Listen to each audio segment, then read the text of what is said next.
Hello and welcome to 12-Minute Review. As usual, I give a short synopsis of the movie and I give my thoughts and opinions on it. So I saw Space Jam 2, and what I can sum it up to be is just simply an ego trip with nostalgia pandering. That's the sum of it. So I'll just give a quick synopsis. Basically, the movie's about LeBron James and his fake movie son, Dom. And Dom's like, I want to do my own thing. And LeBron James is like, oh, you can't do that. I want you to do this. Stop playing around with games. It's distracting you from your main goal of being a basketball player. And Dom gets upset. And there's this computer AI called the algorithm or algorithm, which they call him. And basically, he pitches a movie idea. I remind you, this is an AI who is telling Warner Brothers in the real world to get LeBron James to give his likeness over to them to create movies with them. So basically, what Warner Brothers is doing in this movie, with what the algorithm is saying, is like, we're gonna make deep fakes. We're gonna put deep fakes of you in our movies. And LeBron James is like, no, and the algorithm gets upset because LeBron James says it's stupid. But then LeBron James' fake movie son is like, oh, I think it's great. So LG Rhythm is like, oh, I like this kid. So after they have their tiff about his son not being able to go to E3 game camp, which I think is a real thing. I don't know. I don't hear about this stuff. All I know about is E3 and they show games. But he walks away and they somehow end up in the basement because LG Rhythm manipulates the elevator to go to the basement where all the servers are, and they get brought into the serververse, which LG Rhythm controls.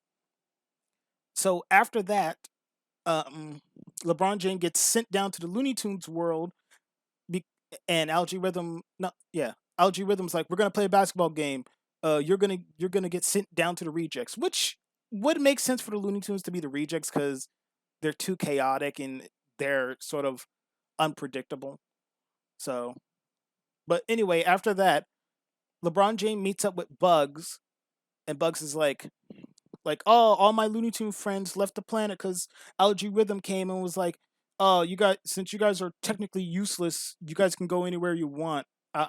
So technically, I don't know why Algae Rhythm was like, go to other planets. I think his plan was to like, I don't know what his plan with the Looney Tunes was fully. He just like gave them the option to go to other planets, and Bugs was the only one who stayed on his planet. If anything, I had to describe Space Jam 2, it's like Kingdom Hearts. And because, like, you know how in Kingdom Hearts you're able to go to different planets, but you can't talk about the outside of the other world? That's what it's like. But Bugs stays on the Looney Tunes planet, and, like, Bugs helps LeBron James to get a team. LeBron James is trying to get, like, Iron Giant, Superman, all these other great Warner Brothers characters, but Bugs uses this as an opportunity to bring back the Looney Tunes together. So every single time when they go to a planet, LeBron James is like, let's get Superman. Oh, I got somebody better. Daffy Duck and Porky. Okay, let's get somebody from Game of Thrones. How about Foghorn Leghorn? Okay, you're just choosing all the Looney Tunes for me, aren't you? Yep. So, meanwhile with Dom and Algorithm keeps buttering up Dom and being like, Dad bad, me good. And Dom eats it up. That's about it for their scenes. Uh and like with the scenes with Bugs and LeBron James is just that, LeBron, we're wacky and crazy. Let us do our thing. And LeBron James is like, no, you do my thing. No fun. And that sums up basically the movie. And then you have pandering cameos from Rick and Morty, Superman, other properties, Casablanca, and at the end of the game, Bug sacrifices his. Yeah, this is a spoiler. At the end of the movie, Bug sacrifices his life by putting in a special, not a special move, but like a basic basketball play, because the whole basketball match is based off of fake LeBron James son's video game, and but there's a glitch where if you do a specific move, it breaks the whole game. So Bug sacrifices his life so LeBron James and his son can go back to the real world. And Bugs dies.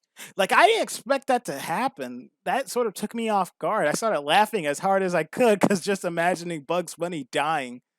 But it's okay because Bugs Bunny lives and he's in the real world now. And then the movie ends with screenshots of the Looney Tunes in the real world with LeBron James hanging out. And that's about it for the movie. That's it. If I had to give this any stars, I would say like I'm being generous, 3 stars. It's not top tier movie stuff, but it's pandering. Pandering. Like there was tons of controversy and stuff over it. People in articles online saying like, "Oh, I hate LeBron James. He's pandering," or "Oh, stuff." Because like this movie had like 6 writers, if I remember correctly. All I wanted to do was go watch a funny movie with funny cartoon animals helping the current famous basketball player. And like this is no space this is not like Space Jam. But to be honest, I like this. I enjoyed more of the scenes with the Looney Tunes, like getting the band get back together because it reminded me of the Muppet movie. I like those scenes better. And this could have been this movie feels like it was supposed to only be for HBO Max with how many references and stuff because like literally at the scene where Algae Rhythm is like proposing LeBron James to give his likeness over to Warner Brothers so they can make deep fake movies. They literally keep saying like we have an immense catalog of movies. That literally sounds like a line of HBO Max being like you can now watch like you can watch you can watch Space Jam on HBO Max, but I don't have HBO Max, so I went to the so I sort of had it streamed. I'm not telling you, but there was a potential movie in there. Like I wouldn't have mind if this was a Looney Tunes only movie about like Bugs trying to get all his friends back because an evil type of emperor lord person's like, oh, I can promise you guys, your very worlds that you guys would love. Like literally, I enjoyed Bug's story more than LeBron's story because it's your typical dad doesn't listen to kid doesn't listen to dad. They both find the middle ground. They both understand each other and find a middle ground. But like literally, the story about Bugs being lonely and knowing that he himself can't stand on his own, he needs other people for him to be, truly himself, is more endearing than the LeBron James story. Like literally, I would love to have like a 25-minute straight to DVD or HBO Max special of Looney like this should have just been the Looney Tunes movie on HBO Max called like the Looney Tunes in the Warnerverse, where basically they themselves go to different Warner Bros. Properties and like Bugs is trying to save their home planet from being erased because there's some type of thing about being forgotten or something, or you can't have a universe without your family. Like I enjoyed that. Also, like they only show a handful of Looney Tunes and a good portion of them only don't get lines. And also they just say their catchphrases over and over and over again. Like I kid you not, Bugs Bunny says it about 10 times in the movie. And like sure, that's Bugs Bunny's catchphrase, but a character should not be their catchphrase. The character should be more. Other than that, uh the Lola Bunny section was cool. I like that.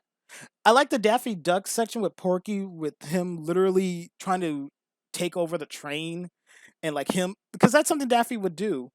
But other characters don't really get a time to shine. And like literally in the scene that you see with the Looney Tunes where LG Rhythm's like, you guys can go to your other planets in the serververse. You see all the other Looney Tunes getting onto the ship. You don't see them throughout the rest of the movie after that, except for Costanza, because he's in the Wild Max scene with Coyote, not Wild Max, Mad Max. That's a parody name for you for Looney Tunes shorts, Wily Max.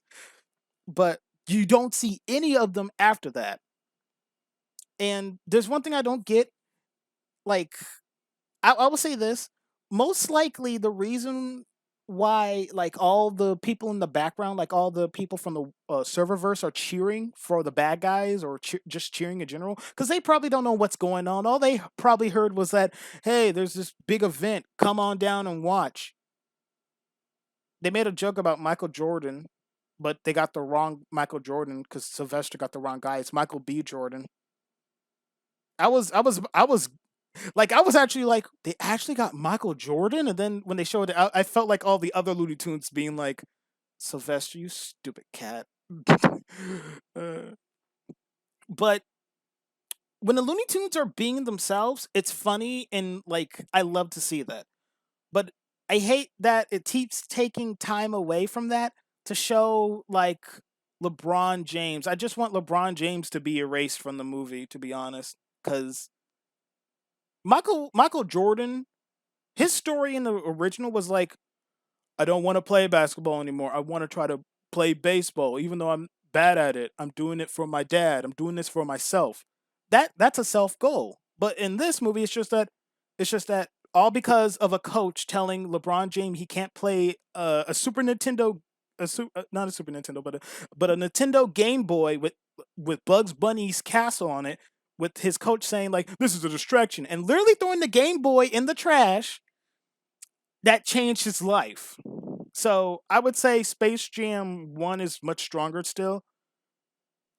There's going to be somebody out there who's going to make a supercut of this movie with just the Looney Tunes scenes, and I'll be okay with that. So yeah, that's my 12 minutes. Just make a Looney Tunes straight to DVD movie or straight to HBO Max special. That's about it.